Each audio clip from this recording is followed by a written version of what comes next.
This is why I refuse to turn suspicion into certainty, into fact. I don't need to be first. I need to be right. Some people mistake caution for cowardice. It's not. It's respect for the fact that there is a real human being living on the other side of that screen. Are you ready for facts? Unfiltered, unbiased, uncensored. The Joe Rosano Show is next.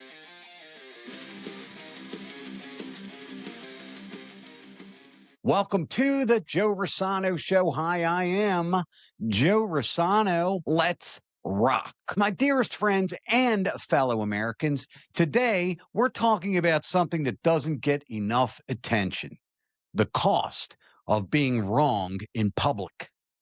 When accusations are made online, they spread instantly. Headlines, clips, comments. But when those accusations fall apart, silence. There's no apologies. There's no algorithm boosting the correction. The damage stays. Reputations don't come, my dear friends, with an undo button. Families get dragged in, careers stall, names get permanently linked to things they didn't do. And even if the truth does come out later, which it does from time to time, most people never see it. This is why I refuse to turn suspicion into certainty, into fact. I don't need to be first. I need to be right. Some people mistake caution for cowardice. It's not. It's respect for the fact that there is a real human being living on the other side of that screen. Ask yourself this: if this claim turns out to be wrong, who pays the price? Not the comment section, not the influencers, not the platforms. It's the person accused. Truth doesn't need volume, it needs verification. So before you post, accuse, or speculate, ask whether you're helping uncover facts or just adding to a bunch of noise. Because being wrong quietly, that's forgivable. Being wrong loudly to a person and about a person can be devastating. It is now time for one of your pal Joe Rosano's favorite segments: your questions and comments, the jar. What is the jar? I ask you, please comment. Send me an email, joe@joerosano.com. That is joe@joerosano.com. Send me an instant message. Jump in my DMs on social media. Send me a text message if you'd like, if you know me. And I will put your comments and questions right here in the jar. I'll shake it up. So I pick it random. There's no favoritism here. I write down those comments, put them in here, and read them out. So I'm going to do that right now. Let's see. Let me pick here like I'm picking a number. At bingo. That's bingo. So what do we got here? We have Kevin, and Kevin writes, who is your favorite commentator and why? Bill O'Reilly. I'm telling you, I don't know what it is. I love Bill O'Reilly. I love the fact that, like me, he brings the facts, the no spin. I always had an appreciation for that. And some of the things he says, I try not to say on purpose because my wife says that he'll sue me.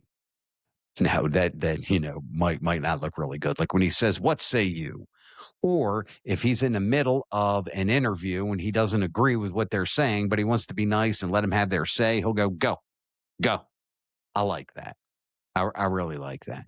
And I just like how he calls the folks out, how he looks out for the folks. So, yeah, Bill O'Reilly, undoubtedly my favorite commentator, favorite news personality of all time.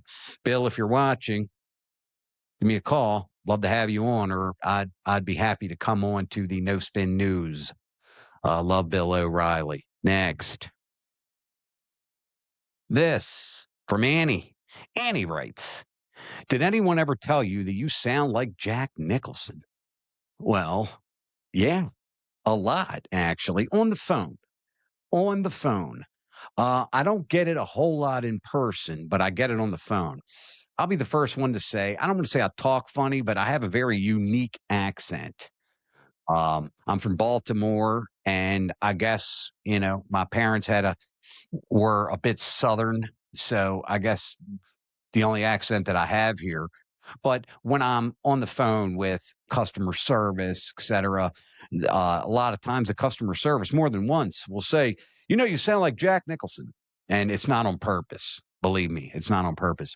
But I do have folks that say, hey, Joe, if I didn't know you and we were all in an elevator and you started talking, I would know it was you. So I think that's pretty funny. But yeah, I'm going to take that as a compliment, Annie, and I appreciate that very much. Thank you very much. And speaking of thank you very much, my dearest friends and fellow Americans, thank you so much for taking some time to tune into the Joe Rosano Show. I always say this, but I know there are thousands, if not millions, of podcasts that you could tune into. And you're nice enough to take time out of your busy day to spend a little time with your pal Joe Rosano, and that never goes overlooked. Thank you very much. And if you could be so kind, please like, share, subscribe, comment, click the notification bell for all the latest episodes of the Joe Rosano Show. God bless you, my dearest friends and fellow Americans. Don't forget to adopt a pet, and we'll see you next time.